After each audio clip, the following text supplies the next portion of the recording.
Cool. Good morning, good afternoon, or good evening for wherever you're watching this.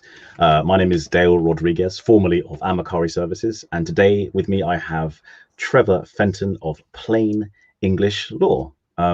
Yeah, thank you for joining me, Trevor, for Thanks this for kind having of me. live stream. I think I've known you like a good 4 or 5 months now, a bit longer. Yeah, probably closer to a year actually. It's been close Yeah, to a year. Yeah, sorry yeah, about that. I just yeah, and basically I've enjoyed speaking with you, learning about law and your passion and enthusiasm for like no nonsense law. So I thought I'd have you on. People can get to know you a little bit better, get a better understanding of your background, and yeah, um, just learn about the passion of plain English law. If that's cool with you, I assume that's cool with yeah. you. Very cool. Thanks. Okay. I guess the first question is where are you originally from and where are you based now? That's two questions. Sorry. Well, as you can tell from my accent, I'm probably not originally from Dundee, which is where Plain English Law is based. I grew up in Canada, actually, in Ottawa, and moved over to sort of lived a little bit all over in Canada, most recently in Vancouver, and moved over to the UK about 10 years ago now. Okay. And if you don't mind me asking, was there a particular reason for the move from Canada to Scotland, or just Yeah, felt I like it, was. or Yeah, well, a bit of both, but no, I was bringing a business over from Canada. So I was a partner in a very small, specialized corporate tax firm that saw an opportunity in the market in the UK to expand its offering from Canada over here, and so moved over in 2011 to expand the business into the UK, and it established it in Salford in 2011. And well, for perfectly honest, we just didn't read the market terribly well, and that didn't work out. So the next thing was, well, go back to Canada or find something else to do. Mhm. And I ended up finding work in Edinburgh, moved north, and ultimately landed in Dundee about 7 years ago. Okay, that's a story from there. Um, for people like me, because before I met you, I didn't know a lot about law. Now, I'm right in saying you specialize in commercial law. Is that right? Yeah, commercial law and also GDPR, like privacy law compliance as well. But commercial law in the sense that what I was doing for the first 5 years that I was in Dundee is I was working in house for a multinational company that's based in Dundee, Hmm. and what an in-house lawyer does generally, especially for smaller companies, is very generalized. It's acting as a business advisor. It's obviously there's a legal component to it, and that's always central to what an in-house lawyer does. But Yeah. it is sort of essentially whatever legal issues that the company ends up facing, you either find the answer for it yourself, or you go find the people who can help you find that answer. Okay. Is there a particular reason why you went into this kind of field of law? I mean, because I know law is a massive generalist term. Is there a particular reason why you wanted to go to commercial law specifically? No, if I'm perfectly honest, I kind of fell into it. But I think a lot of things that people will do with their careers, where they find something they really enjoy, they will fall into it, much like I fell into this, um, and be surprised, frankly, by how much I ended up enjoying it. So one of the things I didn't want to do early in my career, I liked the idea of having the freedom of running my own business. I didn't like the idea of actually running the business, of having to deal with compliance, of having to deal, for a solicitor's firm, having to deal with a client money account, which involves a whole lot of rules and compliance, and just Hmm. it seemed very fiddly to me, and it was something I wasn't interested in at all. But one of the experiences I had working for the firm back in Canada just before I moved to the UK was I ended up essentially managing that firm and managing its finances, working with the accountant, and I ended up responsible for the client money account there. And the thing that surprised me the most is the bit I liked the most about working with that firm was actually doing all the stuff I had avoided doing in my career before. So all of that, back end stuff, and that included negotiating contracts, drafting the contracts with joint venture partners, with other members of the firm, creating the partnership structure that firm worked on. So and still operates under. So those things, like I said, I didn't expect to enjoy any of it. I viewed them as an imposition and a burden when I first had to start doing it. And as I got into it, I was like, actually, this is kind of unexpectedly rather a lot of fun.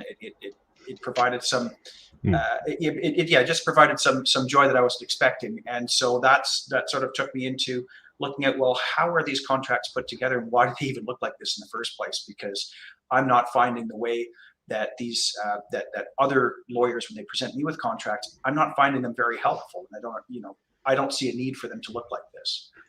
Was it a more of a pivotal / eureka moment when you said when you did that to kind of lean you towards plain English law, or was it more of a gradual, as like you realize you've been dealing with this kind of contracts and you went, what is this all about? Like, was it gradual or light bulb moment? Well, if I'm perfectly honest, the origin of my plain English interest in plain English practice goes back to law school, because I had a professor who, in first year, was teaching us about drafting documents and interpreting statutes and so on, and she was passionate about writing in plain English. She had a background, I think, probably as an English teacher, and so she taught us actually structurally, how do you do this, and what is it that makes a document sort of legalese heavy and difficult to read, and what techniques can you use to make the document more usable for the people who are most likely to read it? Because that's the first thing you have to stop and ask yourself is, who's going to read this document, and what are they going to try to do with it? Because if you don't start there, you're going to have a really difficult time aiming your writing at an appropriate level for the people who need it the most. Okay, I mean, I'm here to ask the layman's terms or silly questions, if I'm honest, because before I met you, I didn't realize that some of the legalese wasn't necessary, and I'll explain why. So I like watching law and drama shows, so the likes of Suits, So do I. Boston Legal. And I don't know if it counts, but Ally McBeal, throwback to the 90s. Anyway, where the perception of law on TV, especially these kind of shows, I know they're dramatized heavily, is that if you don't get your wording right in the contract, some unscrupulous genius lawyer is going to find a loophole. Am I right in thinking, obviously, that's not actually how it works in real life? And obviously, for people like me who watched shows like that, you're just kind of watching the drama, right? It doesn't actually happen that way. Am I right? Or probably. Here's what I'd say. I haven't spent a ton of time in the courtroom. I've actually very little in my career, but most lawyers spend very little time in the courtroom. And I'll tell you why. There aren't actually that many court cases. So if you just actually stop and think about how many contracts you personally have handled and agreed to over the course of your life. And I'm not talking necessarily about ones that you signed in ink, although those count too. I'm talking about every time you go to a website and you click through, you might have obviously ticked a box saying, I accept your terms and conditions.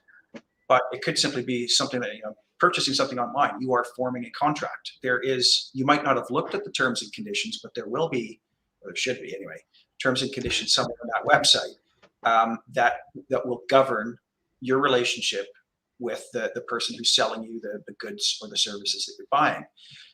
We do this almost every day. Yeah. Now, and every time you do that, you form a contract. Now, my question is, think about how many times you've been in a courtroom in your life arguing with somebody about what one of those contracts means. No, when you put it that way, almost next to zero. I mean, I think every time my laptop updates, every time iTunes updates, I click the I agree. So that's okay. No, you make a valid point. So yeah. And how many times have you been in court arguing over a commercial contract? Never, not once. I'm a lawyer. I've never done it. When I think of all the people that I've met, especially over the pandemic, when you've got, you're on Zoom calls day after day, and you've got, 25, 30, 40 people on a screen in front of your face. And I've asked this question out of curiosity. I said, put up your hand if you have ever, just in the last 10 years, been in a courtroom arguing over a commercial contract. I've tried this with probably at least 200 or 300 people, and I'm yet to see a single hand go up. So the point is, who is using that document the most? Now, on Ally McBeal and on LA Law, I'm going to go back even further. LA Law is where I cut my teeth watching legal drama. But yes, it's like you put it, right? There's going to be some very clever clause, or worse, a not very clever clause where someone's made a mistake writing it. That means that some unexpected outcome from the court case, loses someone millions and millions of pounds. That almost never happens. And even number one, because most of the contracts that we deal with aren't worth millions of pounds. But even the ones that are worth millions of pounds, most of those don't end up in court either. Now they could do, but think about what people do when they get into a dispute in the first place. They do not immediately run to court. Most people don't anyway. The court processes in most countries, or in a lot of countries anyway, don't let you just run off to court before you try something else. You know, there's a pre-action protocol that you'll have to go through in many jurisdictions, writing a letter, setting out your complaint, setting out the grounds for your complaint, basically to tell the other side, look, I think I've got a claim against you. Here's the claim. I really don't want to, I'd really rather work this out, but I'll go to court if I have to. So go through all those steps. The courtroom is miles down the track, and almost never, proportionately, almost no one ever gets there. So then now we come back to what's the point of the document? The point of the document, in my view, is to try to defuse that conflict before it gets to the point where it has to end up in court. So think through what happens. You don't like something that your business partner did, mm-hmm. or your customer, whatever it is. And the first thing you might, or you'll say to yourself is, well, they're not allowed to do that. Now, if you've got a written contract with them, and you mm-hmm. remember that you've got a written contract with them, you might go to your desk drawer, to your email file, whatever it is, and pull that document out and start reading through it to see, well, what are they allowed to do? And am I right? If you understand that document, if in reading that document it's clear to you what it says and who's allowed to do what, then you're going to be able to use that document quite effectively. But I guarantee you're probably going to read it, whether it's usable to you or not. So those are the people who use the document the most. It's the people who signed the document. It's not judges. And so that's why I say, some lawyers think in terms of, I write for the judge. I write the contract for the judge. And I think that's actually kind of getting it backwards. I write it for my client, and I write it for their customer or their supplier or their business partner, because those are the people who will use it. They're guaranteed to use it. A judge may use it, but that's a very, very small likelihood. And here's the other thing. If my client understands that document, and if their customer understands it, I can pretty much guarantee you the judge will understand it as well. So you don't have to you don't have to do anything special for them. They're clever people. They'll be able to follow along as well.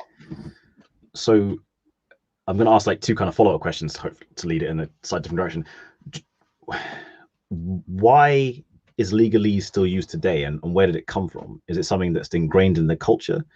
Because you said in law school you had a lecturer that taught you kind of like to do things in plain English, but you can't be the only one, because obviously there are still contracts out there that are ridiculous. Like I had a contract the other day that had the word herewith in it. But don't get me wrong, it's a good word. Don't get me wrong. I like words like that. They sound really cool. But like when you're reading that on a piece of paper, and the vis-a-vis and the like, do you have any examples of ones that you really dislike or see often? The word desirous. I love, this one contract. I was reviewing it, and it says it started off saying Company A and Company B are desirous of entering into discussions regarding Project A. And I don't know about you, but I feel a range of emotions when I'm reading a contract, but desirous is not high on that list. Does that mean would like to? I don't know what desirous means without Googling. I'm not going to lie. When I redrafted it, it simply, that sentence simply comes out as Company A and Company B intend to discuss Project A. Okay. Nobody needs to be desirous of anything. Just they intend to discuss it. Okay. So just say that. Just make it. So where does legalese come from? Why do we have it? It's historical. It's habit. It's if you think about, if you've ever read old business letters, correspondence, even, I don't know, I'm sort of thinking back to sort of 19th century. If you've ever read how people would write to each other, even just letters between friends. The writing style was a lot more formal than it is today. There's no question. contracts are even more formal than that, and they use a lot of they have used historically they've used very technical, very legal language, and lawyers today, of course, they come through law school reading cases that have been decided by judges decades and centuries ago, because that's where our law comes from. It's sort of it's a body of there are statutes, there are laws passed by Parliament, but there's also court case after court case. Is that what lawyers talk about when they say precedent? Like there's precedent for this? Yeah, precedent, exactly. Okay. Yeah, and so in a common law system such as we have such as the English system, and the Canadian system is based on the English system, and even in Scotland, our contract law is largely common law based. Then in systems like that, the idea is basically you look at what they've decided in the past, and you keep making decisions in the same situation. You want to make the same decision as was made before. That's how you get consistency. And so you're always looking back to what has been written in the past, and how can you find examples of cases that look like the case I'm facing now. And if that's the case, or if I do find a case like that, what was decided? Because that will, that's where you find the rules that will govern whatever dispute you're dealing with today. So you're always looking at stuff that was written, decades, that must be quite centuries ago. Quite difficult from a commercial perspective, and going on to one of your specialisms, like data protection, GDPR. Now, the internet is in the human history is very, very new, and I can imagine like trying to argue, debate, or create contracts around something so modern and looking at precedent from 200 years ago can be quite difficult, right? Kind of pushing those two together. Right. That wasn't really a question, sorry. It was more of a statement. Yeah, and the thing is that the internet is a modern thing, but it exists in a world that is, it uses legal principles that existed before the internet was built. So it's not new legal principles. It's legal principles that have been around for centuries. And when you get to GDPR and data privacy laws, those are new legal concepts, but they're still built on the existing legal context, right? They're still built on the traditions that we had, on the understanding that we had of the world when people realized, oh, hey, we live in this world where suddenly people are using different technology, but the technology doesn't always change the underlying activity, right? It's the medium that's changed, but the content is just being delivered in a different way, and maybe that'll have different consequences for people's privacy that wouldn't have been a problem in the print era. So we'll have to adjust things to adjust the legal landscape to account for that. But aside from that, most of the legal frameworks that existed before the internet still apply to the internet with some updating. Okay. So then contracts, you ask where these legalese contracts come from. It is court precedents, but also what happens is at some point along the line, lawyers have they have their own databases of precedents that they will use to create new contracts from, because it'd be insanely expensive to redraft a contract from scratch every time you went to draft a contract for a client. So I need a contract that deals with, I don't know, distributing a distributor contract for my product, and I want to sign up distributors across the UK. So you go to your lawyer and say, look, I need a distributor contract that deals with this. And your lawyer's not going to start from scratch. They're going to look through a bank of precedents looking for something that comes close. They'll grab that precedent and start amending it to suit your situation. The thing is, that precedent is, who knows who wrote the original, where did that precedent come from? And how many different, when was it first drafted? And then as a lawyer, once you grab that precedent and start amending it, there could be things in there that you would have phrased differently, but you don't have time. Maybe your client's not willing to pay you to rewrite the precedent. They want the contract done for a reasonable price. And, if I'm perfectly honest, the fastest, cheapest way to get some of these things done is to go with what people have used before. The problem with that is you lose not only do you lose innovation, but you lose where's the thought process that goes into, do these clauses actually serve the people who are trying to read them, trying to use them every day, rather than thinking, does this clause meet this court decision from 1861 that came up with this particular rule that actually most people doing business day to day, they've never heard of the rule, or if they did hear of the rule, they certainly would have never talked about it in those terms, because they don't. It's overly formal. It's just not the way people talk anymore. So I think it's just, it's that these templates have been propagated through the years because people are terrified to change them because they must look like that way for a reason. And it just on and on it goes. And then the next generation of lawyers gets trained using the same templates. Fair enough. Sorry, I just experienced a few technical difficulties. A few people saying they can't get onto the live stream, so I'm just trying to share. I'm seeing that feedback coming through my messaging as well.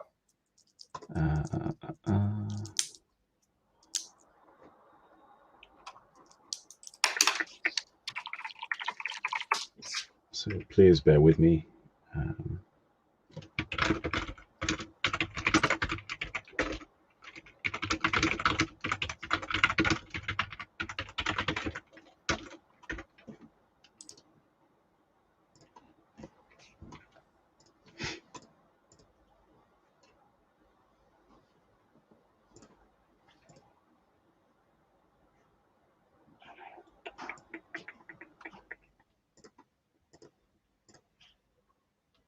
I guess one question we could ask is anybody actually in the room? I can see like comments. So it says, a certain user has made a comment, but it's for some reason it hasn't linked to LinkedIn, which is a bit strange. I'm not sure why this has happened. So if you bear with me a moment. If anyone on LinkedIn is listening to us right now, could you please write a comment in the LinkedIn chat to tell us that we're getting through? Okay, I got some messages.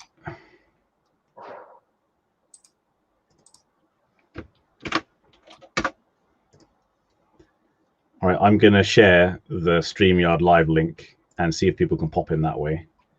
I'm not sure why it's not gone live, or if it is properly live. I mean, it's a good news. It's a good job it's recording. That's good. Which I forgot to mention, by the way. Apologies. If you are here and you are live, this is also being recorded for future use. So yeah, have to add that disclaimer. I assume that's a part of data protection and things like that, right? Telling people they're being recorded. Yep. Yeah, there you go. Yeah, that's always a good idea. Yeah. Yeah, sure. I should have said that at the beginning. So apologies. All right. I've shared the link. Hopefully people can pop in and jump in. That'll be great. If not, then again, it's been recorded and we can maybe edit this out later. I don't know. Maybe we'll leave it in. Authenticity. Because you were, sorry, you were on like a fantastic, explanation of legalese, why it's used and how it came about and why we still use it. And my follow-up question to that is, do you have any specific moments or recollections of when legalese has been a pain in the past for clients perhaps, or you've come across situations where it wasn't particularly helpful to have legalese? Yeah, and it can really slow business down. I've had a couple of clients in the past who have been using contract templates for when they're selling services or goods, and they've relied on these templates for some time, and they find it actually because these templates are complicated, because they are written in terms that they never speak to their customers in. Mm-hmm. And so their customers, they've been selling something, they've been getting their customers interested in buying this product or service from them. The customer finally gets there and says, yeah, great, I'm ready to buy. And then they slap this, very densely worded document full of all shouty all caps and full of language that nobody actually ever spoke to them before when they were considering buying the product. And now they're looking at this going, well, what is this? And how does this even relate to what it is that I'm buying from you? And why are all these contract terms really imbalanced and unfair? And why do they impose all sorts of obligations on me that I wouldn't expect? It just looks like your lawyers sat down and thought, how can we tilt this in favor, in some clever way in favor of our client. There's nothing clever about that. What you're really doing is you're poking your customer in the eye, because they come in and go, well, wait a second, this isn't the conversation we had. And why would I do business with somebody who wants to have these terms tilted in their favor in a way that's really unnecessary and unfair? So they come back to my client saying, basically, what is this and why would I sign it? And often the client is saying, well, actually, I don't really know, because I didn't draft it. We got someone to draft it for us. And, we just sort of thought, well, it's just the legal paperwork. That's what it needs to look like. I can't think of anything that's further from the truth. It doesn't need to look like that, because all of the written terms, all that they do is they're just the deal that you're looking to do with your customer. It's that deal written down, because everything in that contract comes down to essentially 5 points. I'm going to do this. You're going to do that. Here's the price. Here's the schedule. And if one of us doesn't do what we promised to do, here's what we're going to do about it. Now, that's a conversation that you probably had with your customer or with your supplier before you even pulled out the legal paperwork. So why does the legal paperwork look any different? Could you repeat that again and slower? Because that was really good. The 5 points. Sorry, just every contract, commercial contract I've ever seen comes down to, I'm going to do this. You're going to do that. Here's the price. Here's the schedule. And if one of us doesn't do what we promised, here's what we're going to do about it. Maybe a sixth thing, if something else goes wrong, here's who's going to pay for it. Really, everything. Now, people say, well, we need some legal advice in this. Well, actually, sometimes you do, but 95% of what's in there is a commercial agreement. And so these are, you've got two business people who are negotiating, here's how we're going to work together. This is what I'm going to sell you, and this is how it's going to work. They really, why would the contract then be written in this kind of flowery pseudo-Shakespearean language that neither one of them speak? It's their deal. And so when I write a contract, my first thought is, I'm not writing about my business, I'm writing about my client's business. So it should look like, they should recognize what's on it, because if they read that document and don't understand what's there, it's not really about their business anymore, is it? No, you're right. And I think, again, so thank you for explaining it, because from my perspective, if you're not a lawyer, I assumed in business, like, you had to have those words in there, like they were important to make the contract legally binding. But obviously that's not the case. And some side note, good news. Thank you to Harry, Gareth, and Eva for joining us. They've managed to get on despite the technical difficulties. They are here. They've actually gone round the back door, if that makes sense. So technically, they are in the guest room. They can actually join us live at some point if I click the wrong button. So thank you for your patience and thank you for joining us. Yeah, generally appreciate you guys listening and getting nuggets from Trevor. So with regards to plain English law, I know you kind of specialize in the SME space. Is there a particular reason why you went for SMEs or want to help SMEs? Is it because you are an SME? Yes, partly that, but also, and partly that's because that's where my experience is, and partly because larger companies tend to have their own legal teams, and so the segment of the market I'm really interested in helping. I'll help very small businesses, but I will also help businesses that sort of fall into a gap, I would say. Usually somewhere between about, I don't know, maybe 20 and 200 employees. But there's a gap that a lot of companies fall into where they're just not at that scale where they either want or need or can afford to have a full-time in-house lawyer. And yet they could really use the benefits that come from having someone, on an ongoing basis who gets to know their business really well, that they can essentially have as their legal department, sort of at the end of a string, without worrying about paying, sort of the high hourly rates that people tend to pay to high street firms. So if I have a client that makes a commitment to my firm to a certain minimum volume of business per month, let's be frank, it de-risks my business, right? It means I know that I've got a steady revenue stream, and what that means is, like any other business person, I can sharpen my pencil and give better rates. And what I've seen from a number of companies that I've dealt with, who are sort of in that, who've grown from being a startup, and they've added staff as they went along, and one department after another, they add, an internal HR service, and then they add internal marketing possibly first. They'll add finance, all these different internal services that serve the business. When they started out, they couldn't afford all of those. They bring them in one at a time. Legal tends to be well down the track, just because you tend to be a considerably larger business before you actually need that. So what do you do when you're growing through that phase? And that's the part of the market I really like to serve, because chances are as you've built the business, there are all sorts of compliance bits that you haven't built into it, because that's not why you get out of bed in the morning, right? When you start a business, unless you're an accountant, and with all due respect, I realize accountant Dale, easy, Tiger, easy. There aren't a whole lot of people who start a business and say, pop out of bed at 6 o'clock in the morning going, I cannot wait to do that return. Accountants do, I get that. But most people who aren't accountants do not do that, right? I can't wait to do that return, or I can't wait to file that confirmation statement with Companies House. This is very exciting. When can I draft my next director's minutes? And I just can't wait to sit down and draft that contract. Most people don't. That's not why they got into business. Can I interject? Yeah. I would argue that many accountants don't like doing that either. They like the other stuff outside of that. But sorry, please continue. but what gets you out of bed is whatever product or service it is that you're building a business around, and going out and getting your name out there, building your brand, building your customer base. That's what gets people out of bed in the morning. And so as the company grows and as they succeed, things start, frankly, they can get a little bit out of hand. And after a while, you turn around, you've got 20, 30, 40 employees, you've got a good steady stream of revenue, and you turn around and you might realize we never got around to building some of those compliance bits. We were still operating on the terms and conditions that we downloaded from lawdepot.com, and we never really had the time or the expertise to go through them and figure out, does this actually meet our needs?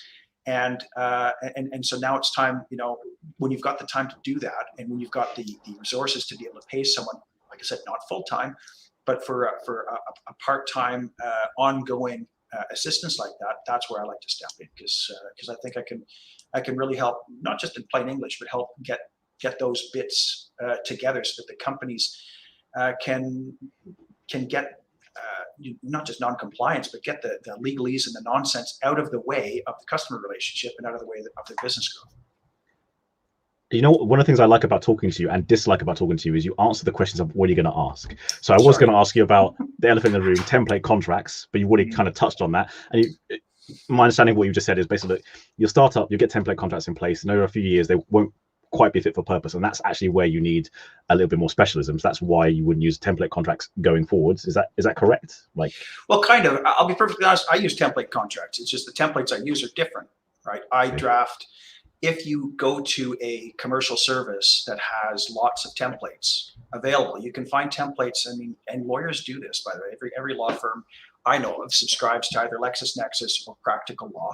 They're quite expensive websites that provide lots of very good information and lots of very helpful templates. But there are also helpful templates that tend to be far longer, far more detailed, and often full of legalese nonsense. They need that stuff hammered out of the templates in order for them to be more real world.